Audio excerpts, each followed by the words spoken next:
It's like a blonde, white almost. Apparently there's some performance issues here.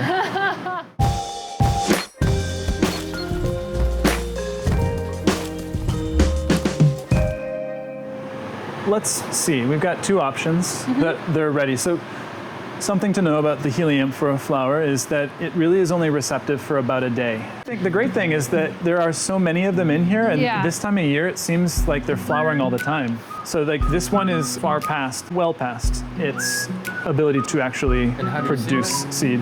So all of the anthers have dehisced or fallen off. The ovary here, this is not even, like nothing actually has started to swell on that. So you really have nothing left here. This is just these are the sepals left. Here's one that's a little bit newer, I guess, more recent. The anthers are starting to, they're drying up and they're starting to fall off. So they're really not, it's not a receptive point here either. This one's white. They turn green, they start to, get more chlorophyll in, and they're like, I'm done. Yeah, they're past their point. White is basically still past the point when it can actually be successfully pollinated. The pollen, the anthers here, can actually be taken off, so we can take those off and collect the pollen from it, which is where we would use the tuning fork, because the bees or the insects, their wings are actually what trigger the release of the pollen inside the anthers. It's at the frequency of, I think, a C tuning fork. Some people, I've seen some really cool, ingenious ways. I haven't tried it yet, but I want to, is to take an electric toothbrush. And so you just you just turn it on and just gently touch the flower here. Yeah. And the pollen a cloud will just kind of burst out. So that's basically when the bee comes in, and the buzzing will trigger the release of the pollen, and it gets coated. It just kind of like shoots it out over the insect. And then it would go to the next one. So this one is actually receptive. So it's kind of hard to see, and I can open up the sepals a little bit here. So if you're looking at this, what looks different to you? Super green. Super green. And what about the anthers? They're green, and in what direction compared to this? They're pointing to the side. To the side. Not backwards. Exactly. So that is a sign that little thing sticking out there, that's the stigma. So that's where we would want to put the pollen, is receptive. And can you put it on the same flower? So you can self-pollinate. Okay. You can. Yeah. So we might do that.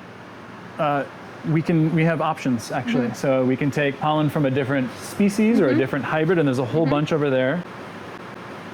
There's a bunch over there in that tub, and then there's also a bunch in this tub over here. Oh yeah. So there's actually quite a few options. Well, I think you'd probably want to cross rather than self-pollinate, or unless you want to keep the.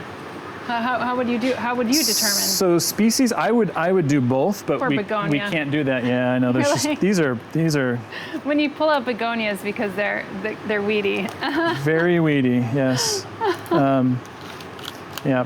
Anyway, I'm sorry. I'm it's programmed to do that.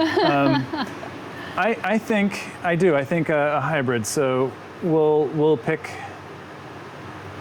Don't let me influence you. I mean, I don't. You're the one selling them. I think we'll go with the pollen from this one here, which is a minor, Helianthera minor, and cross it with, that was sold to me as Helianthera nutans, which I think actually some people have been correcting me on that it's actually a hybrid. I think between Helianthera ionaceae and nutans, but so we'll do those two. That sounds good to me. So I'm gonna grab the tuning fork. I might need your help if you want to hold the paper underneath. Yep. And grab all of this stuff here. I have a coding system so that I know what I pollinated, what with what. We'll pick green. Okay. I need my button sewed after this too, so. So first I'm gonna tie this up here. I'm gonna tie that up there so that. Just don't start without the white paper. Yes, the white paper is important, otherwise the pollen will go everywhere. So that will let me know that the flower above this has been pollinated with whatever I decide the pollen to be associated with the green thread. So what we'll do is we'll go over to this plant and collect the pollen. We'll try this one. So if you hold the paper right underneath that flower, Sure thing. we'll try it a couple different ways. You can hear it buzz. Oh no, it didn't though, but I heard like a buzz, you know. Let's try this one up here. Okay. Nobody wants to play with us today. We'll try some other flowers. I have some other ways too to do it that are a little bit more. Aggressive? Yeah. Let's see if we got anything on that. If we bring Okay. it down. It's a very fine yellow. Unless it's like No. clear. Let's try these two. Which one first? We'll try the top one. Okay. There goes a little bit. It was different when I actually went to the front. There we go. Oh, there it goes. Oh, it's so fine. I don't know if we'll be able to capture that, Sonder. That's really hard to capture. Yeah, that is so hard. I mean, I could barely see it on this, but I saw it fall down.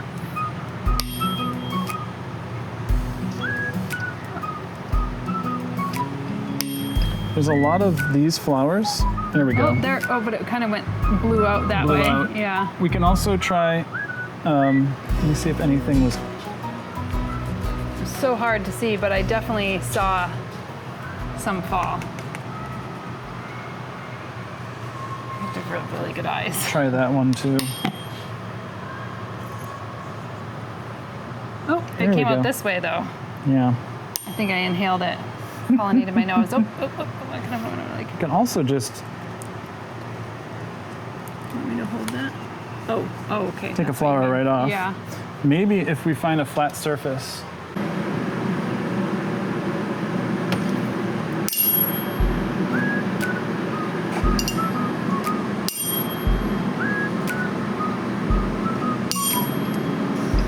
I mean, this was the same one you did before. I don't know how much pollen it has. There's actually a lot in there. Okay, because there was a lot that I feel like came off of it.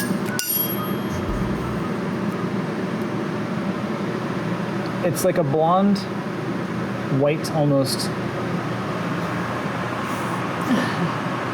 Apparently there's some performance issues here. Another way that I do is I'll put these in little manila envelopes Yeah. and then agitate it.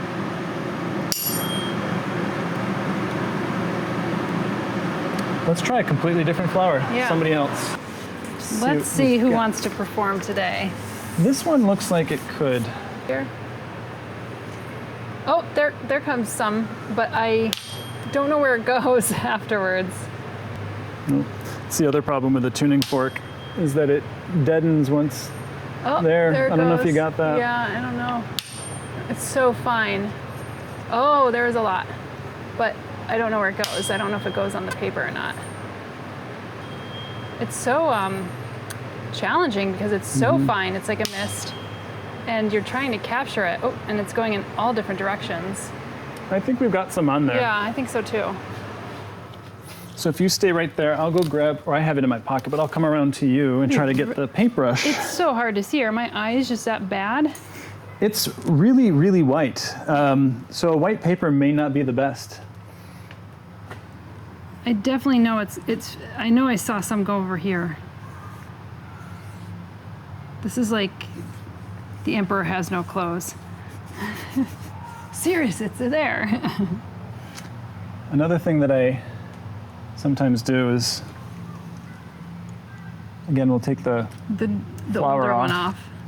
and I'll try to get it to sometimes it will fall right into the crevice here, and then I can just Yeah. paint it out. And you could never. There we go. Oh yeah, you need to stimulate it.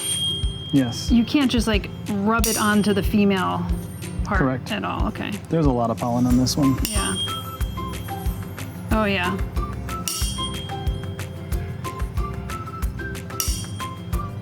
Gosh, it's so hard to be a bee.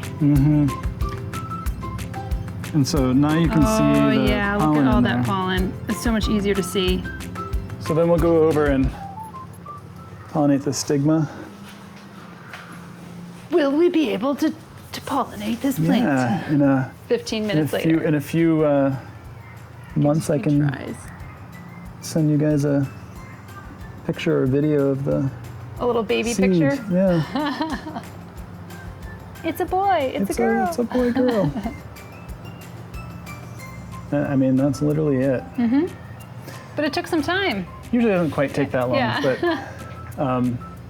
it also, again, mornings, I usually do it more frequently. Yeah. Mornings and nights, they seem to be more responsive. Yeah. I don't know if that's just anecdotal for me or if there's something to that as far as their, pollinators in the wild. That makes sense.